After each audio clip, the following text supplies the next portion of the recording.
All right, we're going to go final feelings as we wrap up our pregame coverage of the 2021 Orange Bowl here down in Miami Gardens. Matt, Jim Harbaugh, and Kirby today. Not a lot of new stuff. Maybe the first thing we just talked about before we got on here, I'm not sure if Michigan's all-American or all Big Ten defensive back is going to be here for this game. He's not in. Did y'all understand that he's not in Florida right now? He's not in Florida. That's what Harbaugh said. He said he was questionable for the game. He's still not even in town, and the game is in like 36 hours. Yeah. So he's a big deal, but both teams are ready. They've been here for a solid, almost a full week now. Both teams are ready to get out there and get the game going. I definitely think both coaches were in a good mood today. They're ready to get out there and finally play. There's been a lot of talk leading up to this game. Of course, there's a few weeks since both teams have played, so both have a vision of what they want to do. The coaches say they've all been practicing well, so the storylines are out there. I'm kind of tired of talking about the quarterbacks we kind of have all week, but these teams are ready and they're focused, and at least according to the head coaches. I thought this was one of the least dramatic press conferences in a while. Very calm. There wasn't anything crazy that came out of it. I agree. The coaches are both in a good mood. Kirby seems calm, collective, focused. I think that's been kind of their message all week, is to stay focused and keep the energy up. But it's tough when you go to a different city and you're there for an extended period of time and everything's different. That's going to hurt Michigan if their star secondary, I think it's their safety, correct? Yes. If he's out, I mean, that really helps Georgia over the top. But it's going to be a physical game, and these teams got to be ready. They were asked about that today. A couple times. Yeah. If they, comparing the teams, how they're both physical and everything. And I think that's true. I think they're both really talented rosters with a lot of great athletes. Dylan? Whoa! We're still rolling. It should still be okay. We're good. You're definitely turning right up here too. Past the interstate. Go ahead, Dylan. I think we're good. I mean, I think not only are the teams ready, but I think we're ready. I think fans are ready. Like, this last day is just kind of just more anxiety inducing and people just getting antsy. Like, there's nothing new. We've discussed a lot of the things that are there to be discussed. There's not really else more to draw from except to rehash stuff. And I think both teams just want to get out there and play already, because what else is there to do for them? I mean, besides walk through and again just rehash everything they've already discussed. And it's the same for fans and us. We're just ready to get this started. Would you all rather play this at 3:30 or at night? I'm asking. 3:30. I wanted it to be the 3:30 game, but that didn't happen. Dylan?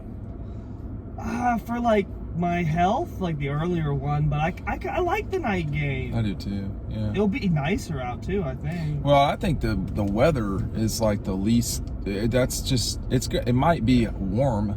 Yeah. It's not going to be muggy. It doesn't seem. It's not been muggy the whole time we've been down here. It's been beautiful amazing. weather. I could not live down here, but it's nice to visit for 4 days. Well, Yeah, I don't like a little bit of my winter's being taken away by the city for 6 days. So, and I'm a big winter guy, but it's nice weather. I'll take that. Yeah, At least it's not raining. It's not raining yet, and the one thing as a photographer, when you don't bring your rain gear, is exactly when it will rain. But it looks like there's not. Did you not? I did not bring it because I kept checking, and there's only so much stuff we can drag to these games. I think if you're going to the game and you're watching this, there's a couple of things you should be aware of. Number one, my understanding is that Miami or Miami Gardens, whatever it is completing a Grand Prix track that was supposed to be completed before the season. That's not done. This is a little bit of chaos around Hard Rock, but so that's one thing to keep in mind. Traffic can, for no reason at all, just stop down here. This is probably traffic that's worse than Atlanta, and we're not even in it. We've not messed with it at all. I'm Georgia. It's time. It's time for Kirby and company to close this thing out and do what they're supposed to do. A lot of these bowl games have not been riveting. Well, they've been awful. They've been pretty bad. They've been bad. I mean, I don't know if anybody really wants to watch the Clemson game was not good football, but fun to watch. Auburn Houston too. Auburn Houston was actually a good game. That was the most competitive bowl game so far, right? That I've really paid attention to. But I mean, the SEC has been just getting popped, and I fully expect by the time this is, I don't expect South Carolina to beat North Carolina, but the ACC and SEC have combined to have one win, so it's not been great, and not good teams have played so far. I mean, the best team that's played has been Oregon and Oklahoma, and that game wasn't really competitive. So, but these games will be fights, and it's going to all be on the line. We're going to get Pollock and Desmond Howard here soon too, to give their take on it. It's very interesting for Desmond. They've been in a championship desert with very little success, and watching their arch rival play for national championships over and over again. Georgia's not had that. They've won the league. It's different for Michigan down here. I think they're not going through the same thing Georgia is. The thing for Michigan is, this is new. And Jim Harbaugh said at least once that I recall, and he corrected himself, that they were happy to be here.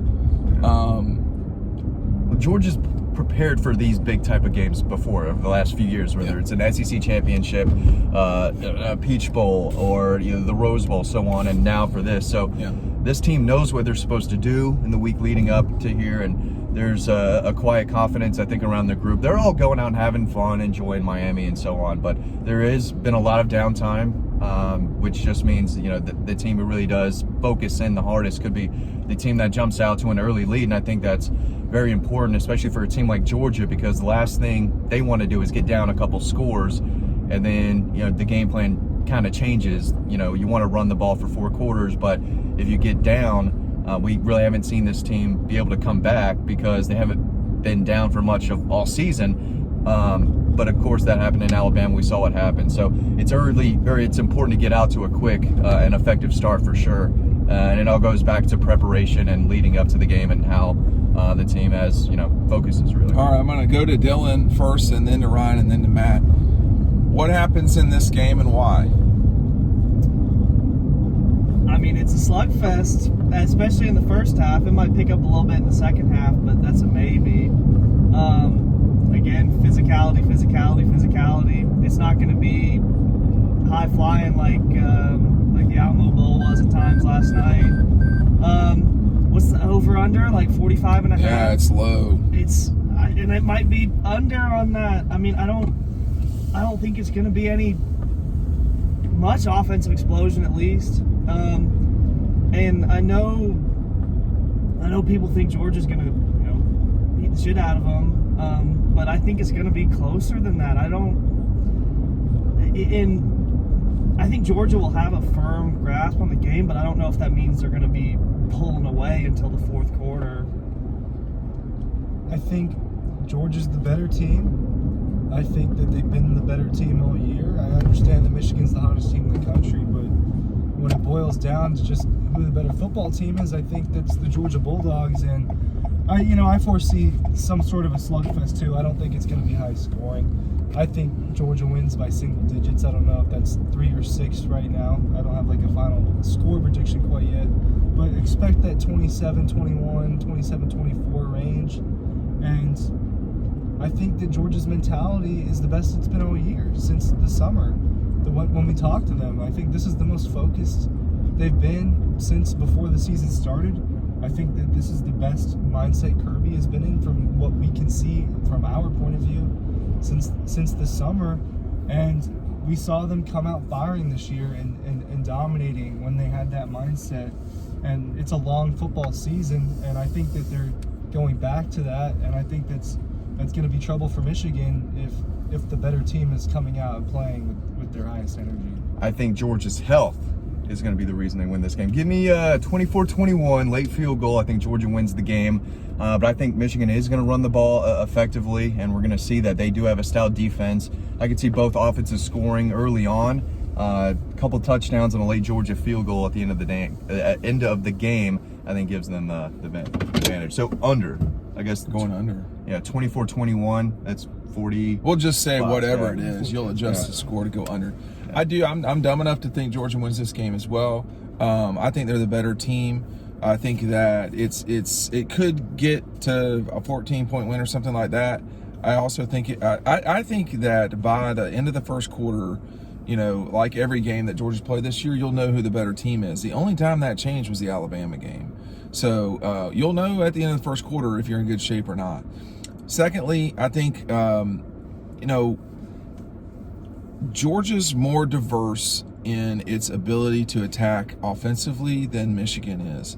Michigan does have big plays, they do, but the only team that really has been explosive against Georgia, I'll say there have been two, Alabama and Tennessee. And Tennessee was limited in their explosion. Michigan does not have the type of offensive firepower that Alabama does. So I think that that's one reason why Georgia could hold them to something like 17 points. We'll see. You know, and Georgia's only been held under 20 never this season. No, excuse me, the Clemson game. That might be the real challenge for them. I mean, they should have scored 20 against Clemson and didn't. So if Georgia will lose this game, if they do not take advantage of their opportunities the way they did against Clemson, they'll have to nail bite the thing all the way through.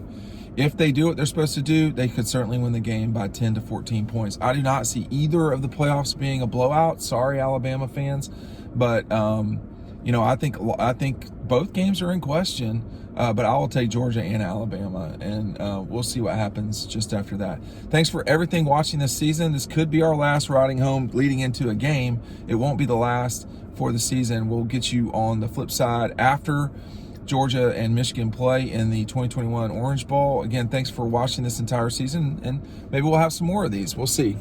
We'll see you on the website.